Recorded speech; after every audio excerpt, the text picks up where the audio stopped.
Hi friends, എന്താണ് എല്ലാവരും വിശേഷങ്ങൾ? സുഖമല്ലേ? ഇന്ന് ഞാനൊരു ചെറിയ ടോപ്പിക്കുമായി വന്നതാണ് കേട്ടോ. എന്തെങ്കിലുമൊക്കെ ഒരു ചെറിയ ടോപ്പിക് പറയാമെന്ന് വിചാരിച്ചു. മറ്റൊന്നല്ല, ഞാൻ പറയുന്ന കാര്യങ്ങളൊക്കെ ഞാൻ എൻ്റെ എക്സ്പീരിയൻസിലൂടെ കടന്നു പോയിട്ടുള്ളതാണ് കേട്ടോ.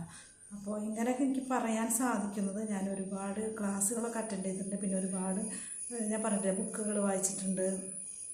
പിന്നെ യൂട്യൂബിൽ തന്നെ ഒരുപാട് സാറുമാരെ ക്ലാസ്സുകൾ, പേഴ്സണൽ ഡെവലപ്മെൻറ്റ് ക്ലാസ്സുകൾ, പിന്നെ ബിസിനസ് ക്ലാസ്സുകൾ, അങ്ങനെ ഒരുപാട് ക്ലാസ്സുകൾ ഞാൻ അറ്റൻഡ് ചെയ്യാറുണ്ട്. അതൊക്കെ എനിക്ക് വളരെ ഗുണമായി വന്നിട്ടുണ്ട്. അപ്പോൾ അതിൽ നിന്നൊക്കെ ലഭിച്ച ചെറിയ അറിവുകളാണ് നിങ്ങൾക്ക് ഞാൻ പറഞ്ഞു തരുന്നത്. അപ്പോൾ ഞാനിതൊക്കെ ഞാൻ പഠിച്ചിട്ടൊക്കെ ഞാൻ എൻ്റെ ബുക്കുകളിലൊക്കെ ആയിട്ട് ഇങ്ങനെ നോട്ട് ചെയ്ത് വെച്ചിട്ട് പല ബുക്കുകളിലായിട്ട് ഇങ്ങനെ നോട്ട് ചെയ്ത് വയ്ക്കും. ഇടയ്ക്ക് ഞാനെടുത്ത് വായിക്കുന്നുണ്ട്. അപ്പോൾ ഇതിൽ പ്രധാനപ്പെട്ട ഒന്ന് രണ്ട് കാര്യങ്ങൾ പറയണമെന്ന് വെച്ചാൽ ഗോൾ സെറ്റിങ്സിനെ കുറിച്ച് പറയുന്നുണ്ട് ഇതിൽ. അപ്പോൾ ഗോൾ സെറ്റിങ്സ് ഇപ്പോൾ നിങ്ങൾ ഒരുപാട് പേര് മോട്ടിവേഷൻ ക്ലാസ്സുകളൊക്കെ കേട്ടിട്ടുണ്ടായിരിക്കാം. അപ്പോൾ ഞാൻ പറയുന്നത് എന്നിട്ടാന്ന് വെച്ചാൽ ഞാൻ മോട്ടിവേഷൻ ക്ലാസ് അല്ല ഞാൻ പറയുന്നത്. അതൊന്നും പറയാനുള്ളൊരു കഴിവൊന്നും എനിക്കില്ല. പക്ഷേ ഞാൻ എക്സ്പീരിയൻസ് ചെയ്ത കാര്യങ്ങളാണ് ഞാൻ പറയുന്നത്. അപ്പോൾ ഗോൾ സെറ്റിങ്സിൽ ഞാൻ പഠിച്ച പാഠങ്ങൾ എങ്ങനെയാണെന്ന് വെച്ച് കഴിഞ്ഞാൽ, നമുക്ക് ഗോൾ സെറ്റ് ചെയ്യുമ്പോൾ നമുക്ക് ഷോർട്ട് ടൈം ഗോളുണ്ട്, ലോങ് ടൈം ഗോൾ സെറ്റും ചെയ്യാറുണ്ട് ആൾക്കാർ. അപ്പോൾ ഷോർട്ട് ടൈം ഗോൾ എന്ന് വെച്ചാൽ നമുക്കിപ്പോൾ അടുത്ത മാസമോ ഇപ്പോൾ 3 മാസം കഴിഞ്ഞിട്ടോ അല്ലെങ്കിൽ 6 മാസം കഴിഞ്ഞിട്ടോ നമുക്ക് എന്തെങ്കിലുമൊക്കെ കാര്യങ്ങൾ നമുക്ക് ചെയ്തു തീർക്കണമെങ്കിൽ അതും അങ്ങനെ ഷോർട്ട് ടൈം ഗോളാക്കി ചെയ്യുന്നവരുണ്ട്.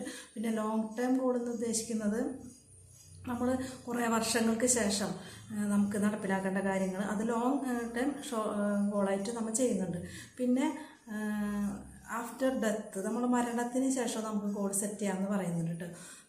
അതെങ്ങനെയാണെന്ന് വെച്ച് കഴിഞ്ഞാൽ, നമ്മൾ മരിച്ചു കഴിയുമ്പോൾ നമ്മളെക്കുറിച്ച് ഓർക്കാനുള്ള എന്തെങ്കിലും ഒരു നന്മ നമ്മൾ ചെയ്തിട്ട് ഈ ഭൂമിയിൽ നിന്ന് പോകണം. അപ്പോൾ അങ്ങനെയുള്ള ഗോളുകൾ നമുക്ക് സെറ്റ് ചെയ്യാൻ പറ്റും. അതെങ്ങനെയാണെന്ന് ചോദിച്ചു കഴിഞ്ഞാൽ, നമ്മൾ മരിച്ചു കഴിഞ്ഞതിന് ശേഷം, ഇപ്പോൾ നമ്മൾ മരണത്തിന് മുമ്പ് നമ്മൾ ജീവിച്ചിരിക്കുമ്പോൾ നമ്മളൊരു കിണർ കുഴിച്ച് കഴിഞ്ഞാൽ അതിൽ നിന്ന് വെള്ളമെടുത്ത ആൾക്കാർ ഉപയോഗിക്കുകയാണല്ലോ. അപ്പോൾ അത് ജീവിതകാലം മുഴുവനും എത്ര ആൾക്കാർ പോയി മറിഞ്ഞാലും ആ കിണറ്റിൽ നിന്ന് വെള്ളം ആൾക്കാരെടുത്ത് ഉപയോഗിക്കുന്നുണ്ടല്ലോ. അപ്പോൾ അതൊരു നന്മയല്ലേ. ആ നന്മ നമുക്കൊരു ഗോൾ സെറ്റിങ്സിൽ ഉപയോഗപ്പെടുത്താം. നമുക്ക് മരിച്ചു കഴിഞ്ഞാലും നമുക്ക് കിട്ടുന്ന ഒരു നന്മയാണത്. അപ്പോൾ അതും അങ്ങനെ നമുക്ക് ഗോൾ സെറ്റ് ചെയ്യാൻ പറ്റും. പിന്നെ നമ്മൾ ഇപ്പോൾ ഏതെങ്കിലും ഒരു കുട്ടിയുടെ വിദ്യാഭ്യാസം നമ്മൾ ഏറ്റെടുത്ത് നടത്താണ്, ആ കുട്ടിക്ക് ഒരു ഭാവി ഉണ്ടാക്കി കൊടുക്കണം. അങ്ങനെയൊക്കെ എന്ന് വെച്ചാൽ, ഇപ്പോൾ നമ്മൾ മരിച്ചതിന് ശേഷം ആ കുട്ടിക്ക് പഠിച്ചു കഴിഞ്ഞതിന് ശേഷം ഒരു നല്ല ജോലിയൊക്കെ കിട്ടുമ്പോൾ ആ കുട്ടിയുടെ ലൈഫ് സെറ്റിലായില്ലേ. അപ്പോൾ അത് നമ്മളെ കൊണ്ട് പറ്റുന്ന ഒരു ഗോൾ സെറ്റിങ്സ് അല്ലേ. അപ്പോൾ നമ്മൾ മരിച്ച് കഴിഞ്ഞാൽ കിട്ടുന്ന ഒരു നന്മയും കൂടി അല്ലേ അത്. അപ്പോൾ അങ്ങനെയും നമ്മൾ ഗോൾ സെറ്റ് ചെയ്യുന്നവരുണ്ട്. അപ്പോൾ ഞാൻ പഠിച്ച ഗോൾ സെറ്റിങ്സിലൊക്കെ ഇങ്ങനെ എനിക്ക് കുറേ കാര്യങ്ങൾ അറിയാൻ സാധിച്ചിട്ടുണ്ട് കേട്ടോ. മരണത്തിന് ശേഷവും നമുക്ക് കിട്ടുന്ന ഒരു നന്മയായിട്ടുള്ള ഗോൾ സെറ്റിങ്സുകളുണ്ട്. പിന്നെ നമ്മളെ ബിസിനസ്സൊക്കെ ഉണ്ടെങ്കിൽ നമ്മൾ ആർക്കാണ് കൈമാറുന്നത് എന്ന് ഉദ്ദേശിച്ചിട്ടുള്ള ഗോൾ സെറ്റിങ്സുകളും ചെയ്യുന്നുണ്ട് കേട്ടോ. അതിനെക്കുറിച്ചൊക്കെ വളരെ വിപുലമായിട്ടുള്ള ക്ലാസ്സുകളൊക്കെ ഞാൻ അറ്റൻഡ് ചെയ്തിട്ടുണ്ട്. പിന്നെ നമ്മൾ ഓരോ ഗോളുകൾ സെറ്റ് ചെയ്യുമ്പോൾ ചിലർക്ക് ഗോൾ സെറ്റ് ചെയ്യാൻ പേടിയാണ്. അതെന്താണെന്ന് കാര്യം എന്ന് വെച്ചാൽ, അവർക്കറിയില്ല എങ്ങനെയാണ് ഗോളുകൾ സെറ്റ് ചെയ്യേണ്ടതെന്ന് കേട്ടോ.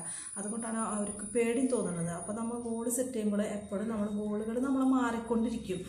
കാരണം എന്ന് വെച്ചാൽ, നമ്മുടെ സാഹചര്യത്തിനനുസരിച്ചോ ചിലപ്പോൾ നമ്മൾ മുന്നോട്ട് പോകുന്തോറും നമ്മൾ ഓരോ കാര്യങ്ങൾ പഠിക്കണം, നമ്മൾ ഓരോ അറിവുകൾ നേടുമ്പോൾ നമുക്ക് നമ്മളെ ഗോൾ സെറ്റിങ്സുകൾ നമ്മളെ മാറിക്കൊണ്ടിരിക്കും. അപ്പോൾ ഇന്നത്തെ കാലഘട്ടത്തിൽ നമ്മൾ മാറുന്നതിനനുസരിച്ച് നമ്മൾ മാറണം. അപ്പോൾ നമ്മളെ ഗോളുകളും അതിനനുസരിച്ച് മാറിക്കൊണ്ടിരിക്കും. അങ്ങനെ അതൊക്കെ നമ്മൾ ചെയ്യുമ്പോൾ നമ്മളെപ്പോഴും ഒരു എഴുതി വെച്ചിട്ട് ചെയ്യുകയാണെന്ന് വെച്ചാൽ നമുക്ക് മനസ്സിലാവും കേട്ടോ അങ്ങനത്തെ കാര്യങ്ങളൊക്കെ. പിന്നെ നമ്മളെ ഓരോരുത്തർ എങ്ങനെയാണെന്ന് വെച്ചാൽ, ഈ പഠനം പറയുന്നത് എങ്ങനെയാണെന്ന് വെച്ചാൽ, നമ്മളെ ലക്ഷ്യത്തിലേക്ക് നമ്മൾ എത്താത്തതിൻ്റെ കാരണം എന്താണെന്ന് വെച്ചാൽ, നമ്മൾ ചെറിയ ചെറിയ ഗോൾ സെറ്റിങ്സിൽ നമ്മൾ കുടുങ്ങിപ്പോകുന്നതാണ് കേട്ടോ.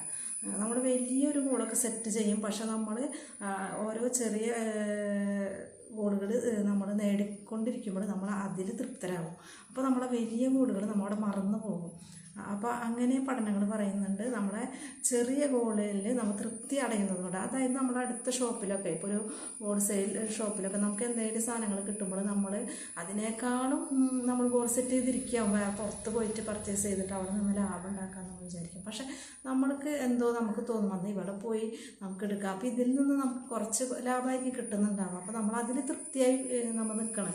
അപ്പോൾ നമ്മളെ വലിയൊരു ഗോൾ അവിടെ മറിഞ്ഞു നിൽക്കുന്നുണ്ട്, നമ്മൾ ശ്രദ്ധിക്കുന്നില്ല. ഇങ്ങനെയാണ് പലപ്പോഴും സംഭവിക്കുന്നത്.